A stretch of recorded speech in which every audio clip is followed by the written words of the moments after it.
France and UK are incredibly encouraging, Scotland even more so.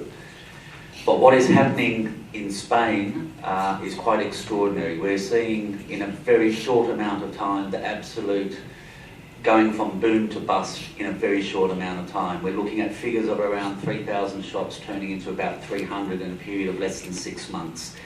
I live in Spain and I work in this with Jerry. I've been working on this with Jerry for the last 2 years, and I remember when the boom happened around 15 months ago and everybody was vaping at the airport and everybody was vaping in the streets, and there's at least 15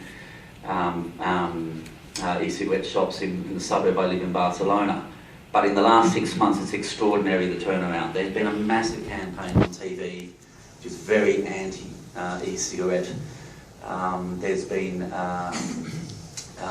very, very uninformed press coverage from a lot of journalists. A lot of the good health and science journalists that I know in Spain are not covering this issue. They are certainly not referring or citing any of the studies that have come out in recent times. So the Robert West study of a month ago, which most of you will be familiar with, has not even made it into the news in Spain. In fact, the WHO letter that 53 signatories signed and that the 129 people have consequently signed did not really make it at all into the news in Spain. There's been a story in the past week or so on the major newspapers, and they're trying to play catch up. But it is quite extraordinary to watch what is happening in a country where it appears they are totally isolated from the debate happening more broadly in Europe. So Arturo Rivas, who's about to speak now, is from the European Free Vaping Initiative, and is based in Barcelona as well. Arturo's going to talk about his life as a vapor and an ex-smoker, but he's also going to talk about an extraordinary legal case that has been brought by an e-cigarette company against a doctor in Spain for basically criminal negligence for misinformation surrounding an ammonia case in Spain. The implications of that case are absolutely massive. If it comes to trial, the implications for the industry and for public health generally speaking will be quite significant. So without further ado, and I will shut up now, Arturo will run you through Spain and that particular legal case. Thank you. Arturo? Buenos días. En primer lugar, dar las gracias a la organización del Congreso por habernos invitado a este gran evento. Good morning. First of all, we would like to say thank you very much to invite us to be at the Global Forum of Nicotine. Bien, como ha explicado Michael, yo soy vapeador, coordinador de ecig España, y aproximadamente hace unos 2 años y medio empecé con el cigarrillo electrónico, y desde entonces no he vuelto a probar el tabaco, afortunadamente. Well, as Michael said, I am vapor, and after 2 years I'm vaping and I didn't smoke anymore. Yo probé todos los sistemas para dejar de fumar, todos los que había en el mercado. Ninguno funcionó conmigo, exceptuando el ecig. I was trying all the systems to stop to smoke, and nothing was okay to me, and the electronic cigarettes, it works. Desde que empecé a escuchar hablar de ecig,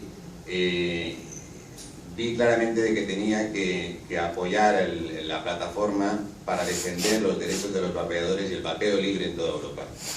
From the first moment that I know the FB, European Free Vaping Initiative, I thought that I have to be part, I have to participate, to cooperate with this platform. Pero actualmente el vapeo en España no está pasando por sus mejores momentos. Lo voy a decir dramáticamente, pero el vapeo actualmente en España está herido de muerte. To be honest, in this moment, to vape in Spain is almost death. It's almost stopped. Yes. The destruction of the industry. Exactly. La prensa en España se está portando, la prensa, los medios de comunicación y ciertos sectores de farmacéuticos nos están criticando y atacando continuamente. And there is an attack continuously. We are receiving attacks from the medias, On TV, newspapers, everything is against our sector. El 30 de septiembre del 2013, SEPAR, la Sociedad Española de Neumología y Cardiología y Cirugía Torácica, emitió una nota de prensa en el que anunciaba que el ecig podía provocar cáncer. The last year, the 13 September 2013, the association SEPAR, Spanish Society of Pneumology and Thoracic Surgery, they say that the electronic cigarettes can produce cancer. 6 meses más tarde, el 13 de marzo, apareció un caso de neumonía lipoidea en España, el cual lo relacionaron con el ecig. 6 months later, appeared the first case of lipopneumonia, and they say that it's related with the electronic cigarettes. 6 meses, pero durante los 6 meses no han dejado constantemente de machacarnos en todos los medios de comunicación.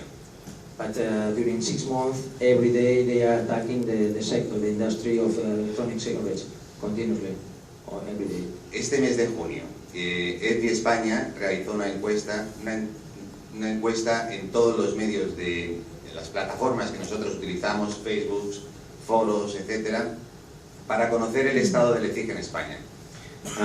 We organize a survey in our social networks and all of our platforms to communicate with our community, and they say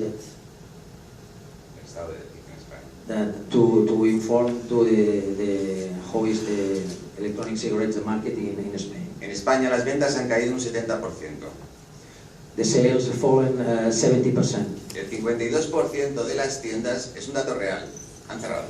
This is a real number. The 52% of stores they close. Pero lo peor de todo es que el 80% de las tiendas que quedan afirman que no aguantarán en el mercado más de 8 meses. But the stores that still open, the 80% will be closed before 8 months. Pensemos una cosa, antes de septiembre del 2013 existían aproximadamente unos 800.000 vapeadores en España. Before the month September, the last September, in Spain we were more than 800,000 vapers in Spain. Actualmente no quedan ni 200.000, pero lo peor es que los 600.000 que se han quedado en el camino ahora están fumando. And now we are only 200,000, and the 600,000 vapers that starts with electronic cigarettes, they return to smoke. Ante esta dramática situación, ANEP, la Asociación Española de Vapeadores de España, decidió demandar al Hospital de A Coruña. In front of this situation, ANEP, the association, they make a demand to the Hospital de A Coruña, motivado por emitir la noticia de neumonía lipoidea, la cual consideramos totalmente falsa. To the hospital who said that this case of lipopneumonia was false. No? Todos sabemos que la neumonía lipoidea no puede ser provocada por el ecig. Everybody knows that this case of lipopneumonia, it can be produced for the electronic cigarettes. Muchas gracias por vuestra atención. Thank you very much. Thank you, Arturo. I just want to elaborate a little bit on that case.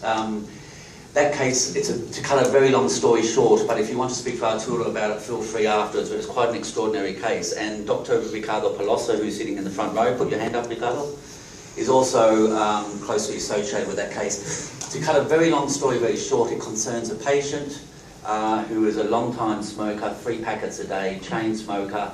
He went to the hospital, he already had sepsis, if I'm not incorrect, when he arrived at the hospital. When he was at the hospital, he was still smoking in the public grounds. When he was transferred to the infectious diseases unit, he could not smoke. So the doctors from the hospital suggested he use an e-cigarette, which he did for 2 weeks. Then we had the remarkable declaration from the hospital saying that this patient developed lipoid pneumonia from the fact that he had been vaping for 2 weeks. The court case is around the medical falsification of that particular issue. It is based around, and Ricardo, you correct me if I'm incorrect, it is based around the issue that glycerin was referred to by the doctor as a fat and not an alcohol, and that glycerin was actually the cause of the pneumonia. The e-cigarette company in Spain and the association there are applying for trial for criminal negligence against the doctor's statement, and the doctor made the statement at a public press conference in Galicia early in the year. That case has already been submitted. We're waiting for the next 3 or 4 weeks to see if it actually goes to trial, and in the meantime they'll be accumulating evidence from a number of international doctors to submit for the actual court case. But if you want to know more about that particular court case, you should definitely speak to Arturo, who's been following it from the beginning, and also Ricardo, as I said, who's closely associated with that. I would also like to say too that in the press conference room here there are a number of people in the audience who are not journalists but who have been kind of closely associated with the 53 letter. Ricardo is one of them. Clive Bates is also sitting at the back. Feel free to approach them for any interviews and any requests you have, and of course any of the speakers here, you of course are welcome to speak to them. I'm going to open it up for questions. I would like to prioritise the journalist in the room first. If you are a journalist and you want to ask a question, please do identify yourself and which media organisation you come from. Ricardo, you're not a